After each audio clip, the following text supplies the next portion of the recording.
साल 2002 में रिलीज हुई फिल्म तुमसे अच्छा कौन है आपको जरूर याद होगा।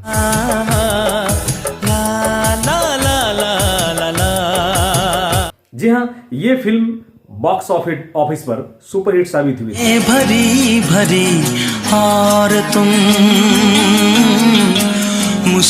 जी हाँ, इस फिल्म में रमेश तोड़ानी ने एक नए किरदार, एक नए हीरो नकुल कपूर को एज ए हीरो लॉन्च किया था। शबनम तुमसे अच्छा कौन है। वही हीरोइन के तौर पर उन्होंने लॉन्च किया था किम शर्मा और आरती छवाड़िया को। दिल गया मेरा दिल गया जी हाँ, ये फिल्म बेहतरीन हिट साबित हुई थी और इस फिल्म की आंधी में जो साथ में जो और फिल्में रिलीज हुई थी वो फिल्में पिट गई थी और तुमसे अच्छा कौन है फिल्म हिट साबित हुई थी। जैसा यार मुझे चाहिए। जी हाँ, लेकिन इस फिल्म के हिट होने के बाद इस फिल्म के हीरो नकुल कपूर जो उस समय काफी फेमस हो गए थे, युवा दिलों की धड़कन बनकर उभरे थे, उसके साथ एक घटना होता है और अचानक से नकुल कपूर फिल्म इंडस्ट्री से गायब हो जाते हैं और उसके बाद उसका कहीं अता पता नहीं रहता है। उनके साथ जो हादसा हुआ था, जो घटना घटा था, आज उसी के विषय में हम चर्चा करने वाले हैं। तो नमस्कार, आदाब, सत श्री अकाल, जोहार, प्रणाम, मिथिलेश कुमार का प्यार भरा नमस्कार। चूमती है चांदनी। अगर आप चैनल में नए हैं तो चैनल को सब्सक्राइब कर लें, साथ ही कमेंट सेक्शन में आप कमेंट करके जरूर बताएं कि आपको ये कंटेंट कैसा लगा, या फिर नकुल कपूर के बारे में अगर कोई जानकारी आप शेयर करना चाहते हैं तो आपका कमेंट बॉक्स में हार्दिक अभिनंदन है। तो जी हाँ, आज हम बात करने वाले हैं नकुल कपूर के बारे में। जी हाँ, 11 जुलाई 1974 को दिल्ली में जन्मे नकुल कपूर बचपन से ही खेलों के काफी शौकीन थे और उनकी रुचि पढ़ाई में कम और खेलों में ज्यादा थी। यही वजह है कि दिल्ली के मॉडर्न स्कूल में पढ़ने वाले नकुल कपूर का जो शौक था, बचपन से ही वो वाटर ड्राइविंग में काफी सीख रहे थे, उसमें उसकी काफी गहरी रुचि थी और यही वजह था कि स्कूल लाइफ में ही उन्होंने वाटर ड्राइविंग का जो नेशनल चैंपियनशिप है वो उन्होंने जीता था।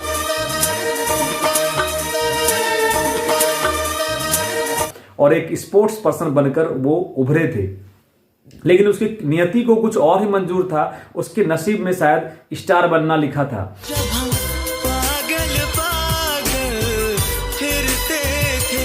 जी हाँ, वाटर ड्राइविंग के साथ साथ उनकी रुचि वंजी जंपिंग में भी थी, लेकिन वंजी जंपिंग को उस समय बहुत कम ही लोग जानते थे।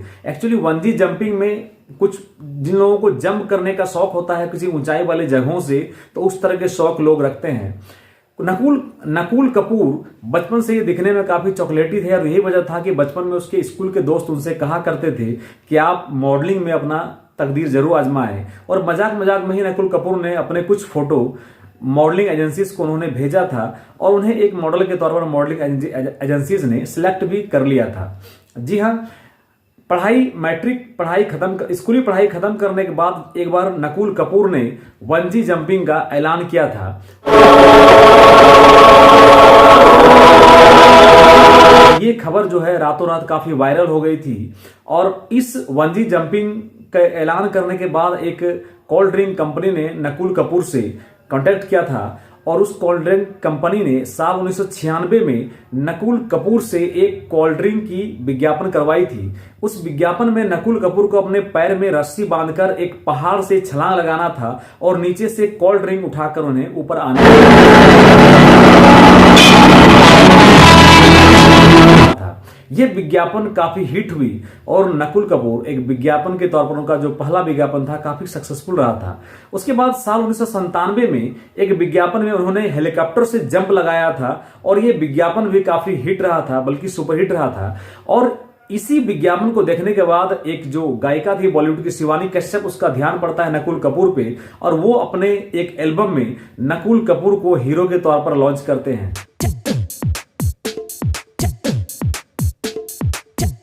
और वो एल्बम हिट साबित होती है। जी हाँ, इसके बाद साल 2000 में टिप्स कंपनी के एक एल्बम में नकुल कपूर को सिलेक्ट किया जाता है और उस एल्बम में जो गाना था यारी यारी, वो गाना हिट साबित होती है। इसमें नकुल कपूर के अपोजिट थी अभिनेत्री दीप्ति भटनागर। साड़ी यारी यारी यारी यारी यारी यारी पैगी। जी हाँ, इसके बाद दौर आता है साल 2001 में। साल 2001 में रूप कुमार राठौर और उनकी पत्नी सोनाली राठौर ने एक एल्बम लॉन्च किया था और उस एल्बम में भी नकुल कपूर को एक हीरो के तौर पर सेलेक्ट किया जाता है। वो एल्बम भी सुपरहिट साबित होता है।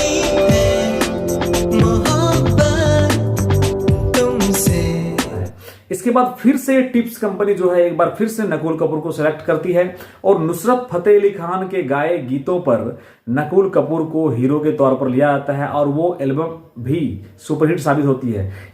इस तरह से एक के बाद एक हिट विज्ञापन और हिट एल्बम्स देने के बाद बॉलीवुड का ध्यान जो है जाता है नकुल कपूर पर और नकुल कपूर को रमेश तौड़ानी सबसे पहले नोटिस करते हैं और रमेश तौड़ानी नकुल कपूर को बुलाते हैं बकायदा ऑडिशन के लिए। जब उनका ऑडिशन वो लेते हैं तो रमेश तौड़ानी काफी खुश हो जाते हैं। उस ऑडिशन के बाद नकुल कपूर को एज ए हीरो तुमसे अच्छा कौन है में साइन कर लिया जाता है। जुल्फें तुम्हारी दिन में काली रात हो। यह घटना थी साल 2001 की।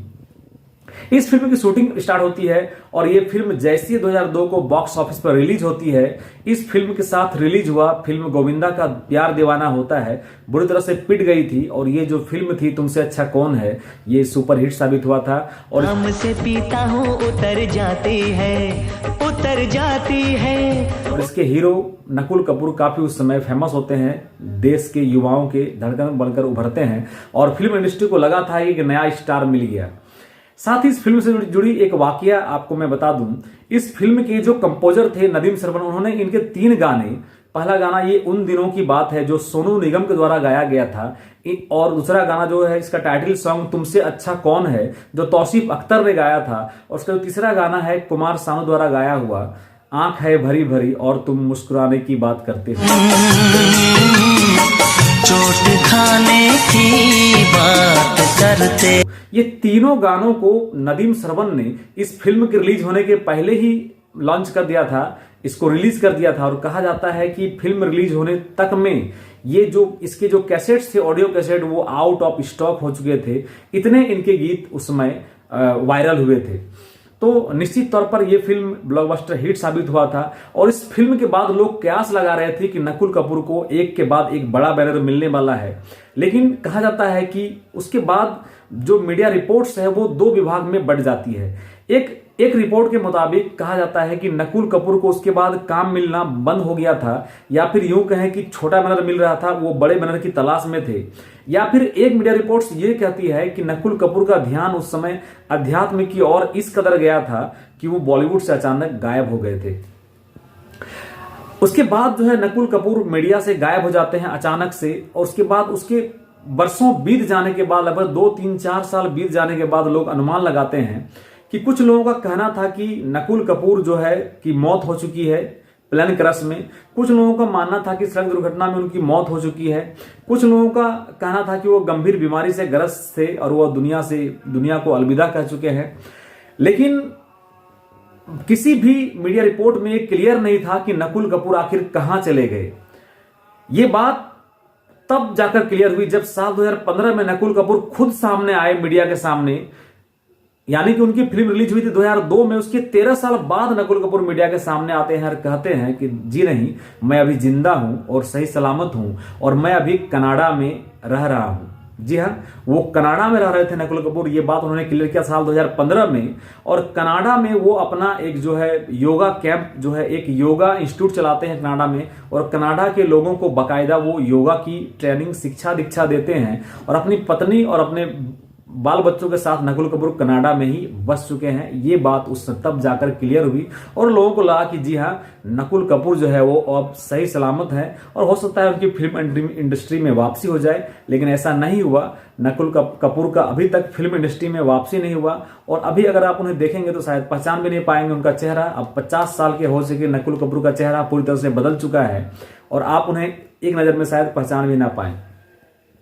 तो ऐसे ही खबरों, ऐसे कहानी के साथ आप बने हुए रहे मिथिलेश कुमार के साथ। जय हिंद, जय भारत।